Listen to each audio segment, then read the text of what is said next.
Okay, people, I'm back. Tales from the Pen, part 10. Ooh, I like it. If you're new to the channel, please go down and hit subscribe. Even if you're not new to the channel and haven't hit subscribe, please just go down and do. Maybe hit a like button, maybe leave a comment, up to you. If you're new to the channel, my name is Fred. I'm from Queens, and I speak about almost 16 years of experience in the penitentiary. Okay, from Rikers Island up to 9 upstate penitentiaries. And I don't do it in a glorification kind of way, as I say in every video. I do it for the kids. I do it for the people who think it's cool. Prison is okay. Prison is a rite of passage. It's just what you're supposed to do. No. I'm here for the people who's heard from their cousins or their uncles that jail is okay. It's not bad. That's what I'm here for, because they're lying, okay? Jail's not cool and not okay. And what I do here on my channel is I speak about my experiences, speak about things I've seen, things I've been through, to deter the youth, to deter people from going to prison, okay? That's what I do this channel for, nothing else. Today, 9/13, September 13th, in the penitentiary history is kind of legendary. We're going to speak about it. We're going to speak about 9/13 in prison standards, okay? Now, 9/13, back in the days in the early 70s, Attica riot happened, okay? And on 9/13 is when, governor at the time, Rockefeller, signed the order, and they came in with the guns, and they came in with machine guns and all types of guns and took over the yard, the officers, okay, troopers. They came in because 4 days early on 9/9 is when the actual riot started, okay? And people were rioting for all types of reasons. One of the reasons was the way they were being treated. The way the officers at that time were just abusing and destroying and killing inmates pretty much for no reason. And one of the straws that broke the camel's back was when a brother out in LA got killed. His name was George Jackson, okay?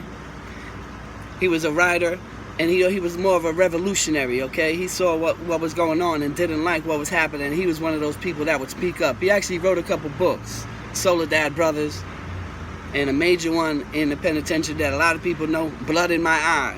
So he got killed out on August 21st of that same year. So in New York, all across the United States, a lot of prisons riot, but Attica took it to another level because they were tired of everything that was going on. Little things like your mail not being sent out, okay? Like you were given 1 roll of toilet paper per month. Yeah. When I was there, it was 1 roll of toilet paper per week, and you better make that last. And if you ran out of toilet paper, guess what you used? You used a sock. Yeah, sounds disgusting, right? Good.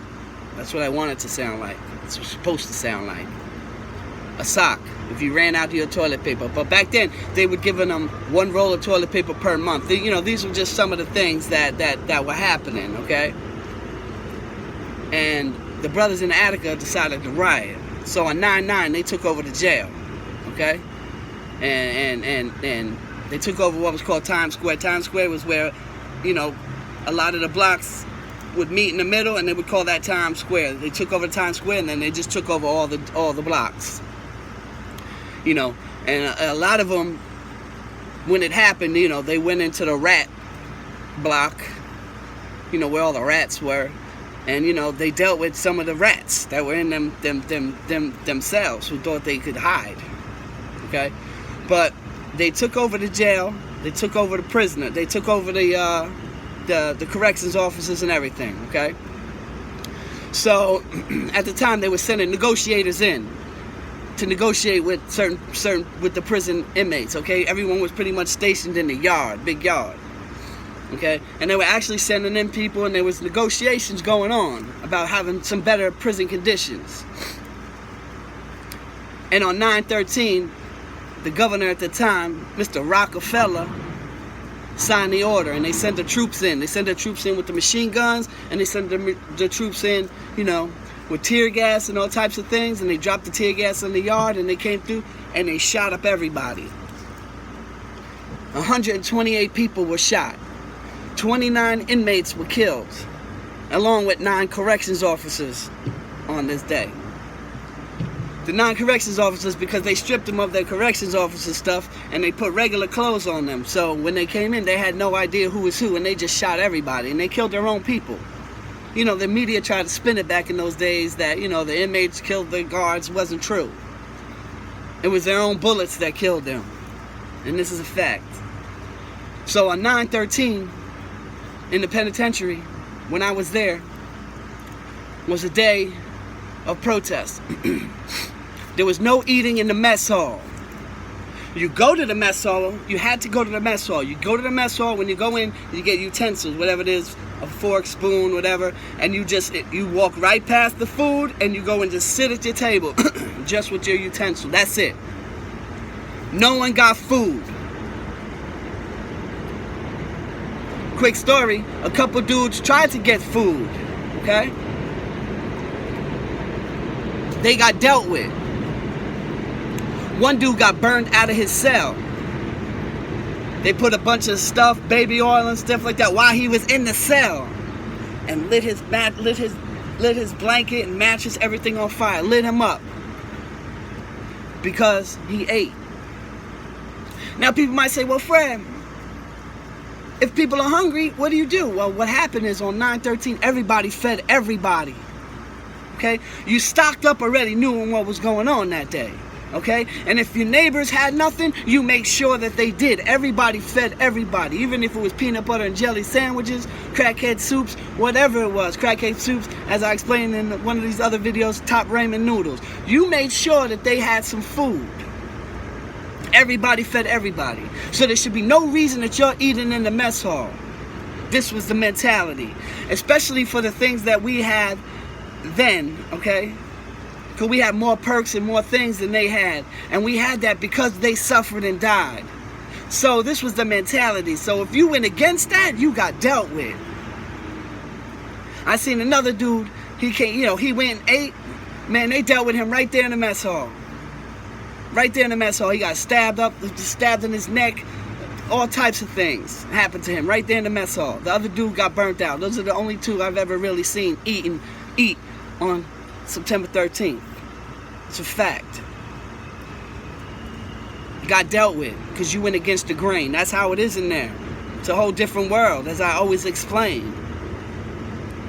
So today was more of a day of remembrance, and this is kind of why I waited and I, wanted to do this on this day, on September 13th. Okay?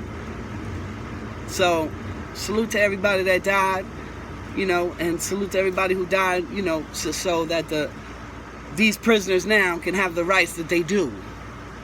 So, salute to all of them, man.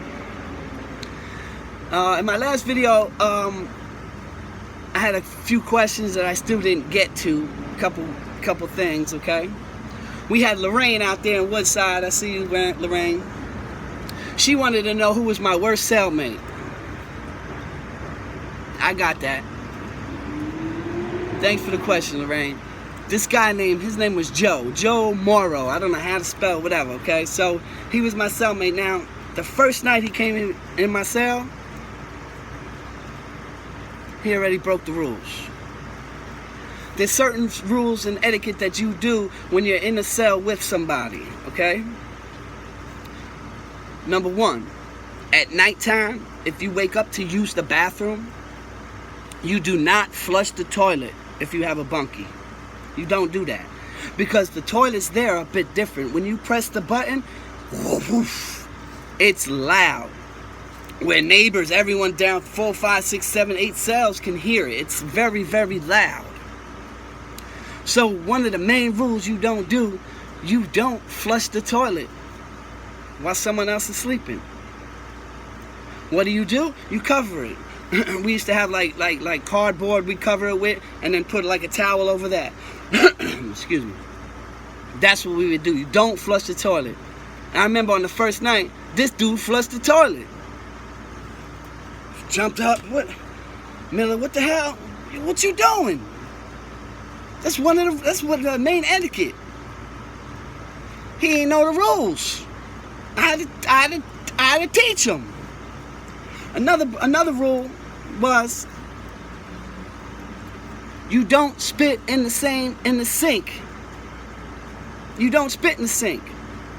Now, in there, the toilets, in a lot of the double bunks, the toilet was connected to the sink, or it was off to the side.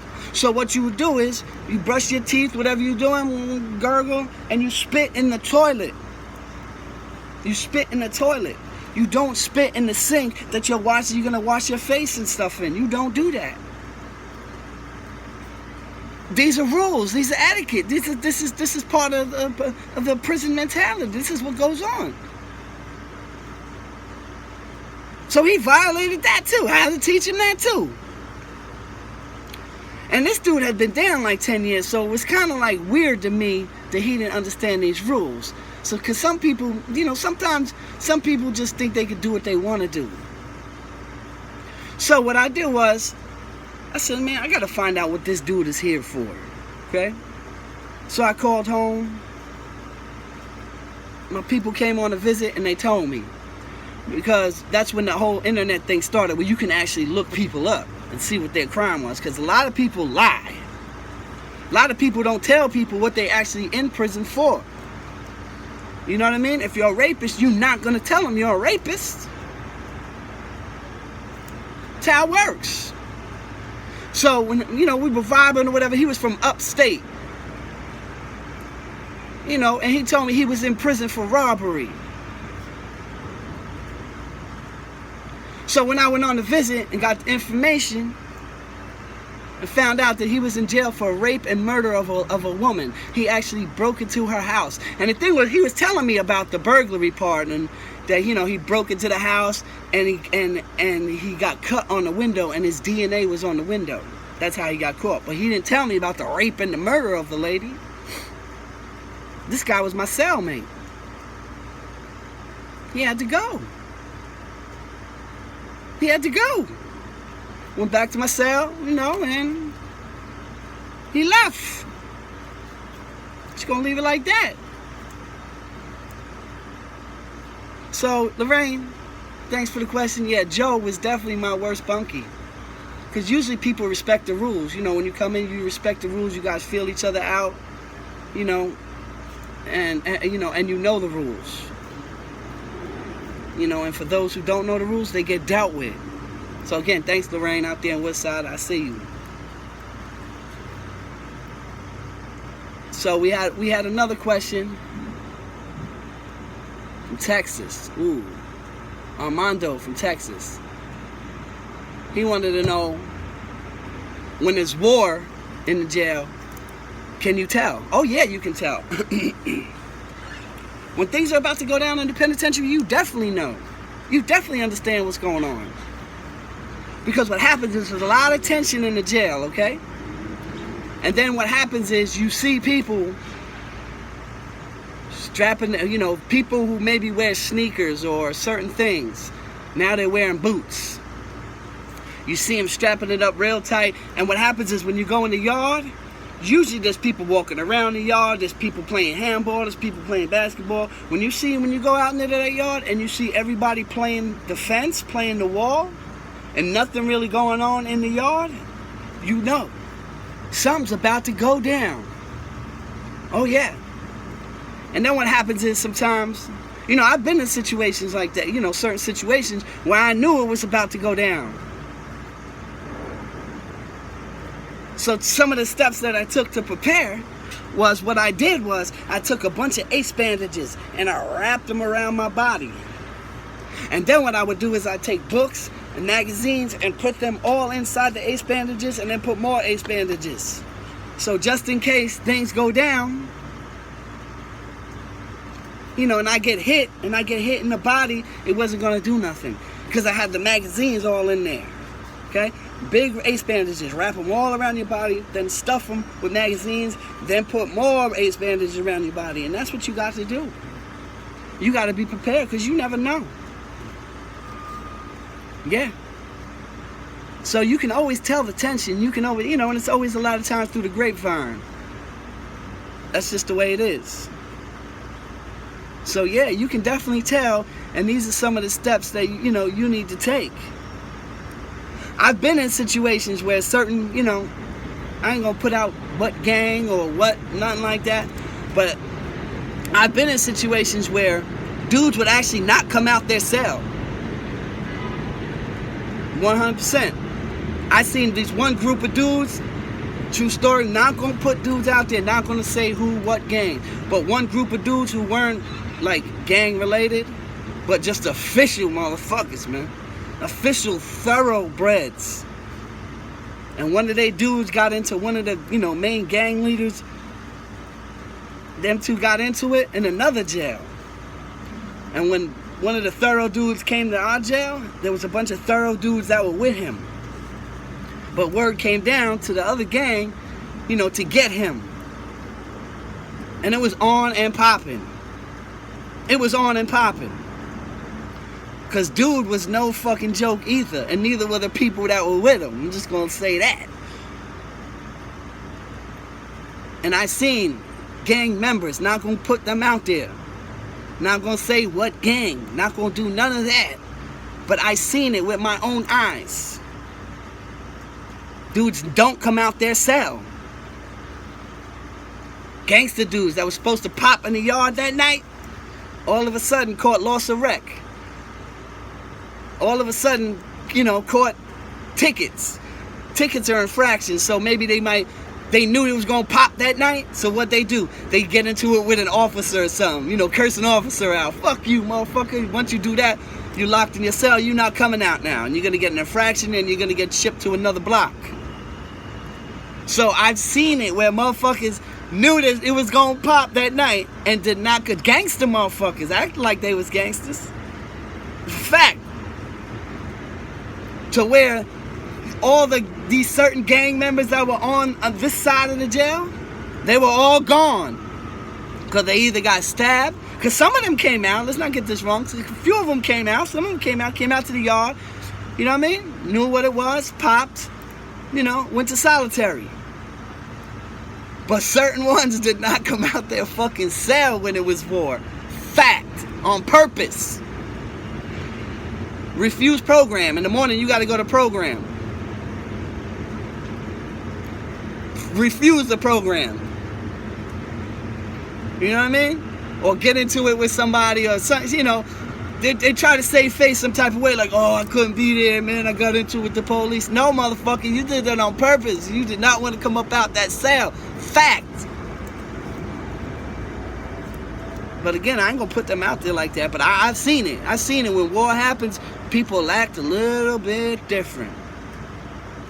So I appreciate your question out there, Armando in Texas. Oof. Salute.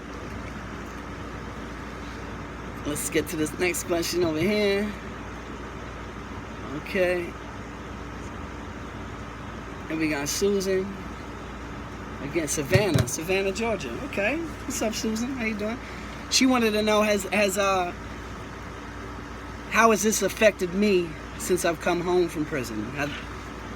Well, it's affected me in a lot of different ways. I've spoke about it on a couple other videos about the mental aspect and side of it, and it took me a long time to adjust out here in society, okay, to get used to society's rules, because the rules in there, if you've been watching all my videos, you'll understand that the rules in there are a bit different, and they may seem tedious and small, but they will get you killed in there. You do certain things. So out here is a little different, and it's affected me like that, and I had to adjust to society. Another thing is, I actually lost a job because of my criminal history. Yeah, I had a little maintenance job. Lady called me in the office one day and said, we're gonna have to let you go. Somebody wrote her, don't know how, what, who, and told them, if they don't, I was a murderer. Unbelievable. Oh, many years later, I was a murderer. And this job, I was good. Great references. Everyone liked me. No one knew anything. I said, you know, as I sat there and talked to her, I said, but, you know, you're not supposed to be biased against that. She said, oh, no, but on your application, a couple of years had been gone by. On your application, you put no to the felony. Do you have a felony? Were you ever incarcerated? I pressed no. What was I supposed to do? If I press yes, and this is how the mentality was, even though they say they're not supposed to be biased against you, are you going to hire an ex-con? You going to hire a known felon? So I put no. I checked that box. Hell no. Not me. I'm not a felon. And years later, it came back to haunt me. She didn't want to do it, but she was kind of forced to do it because now people out on the outside knew. The actual letter said that they were going to protest if they didn't get me all out of there. So this part of, you know, part of how it affected me, I lost jobs. I've lost jobs. So thank you out there, Susan and Savannah. Appreciate it.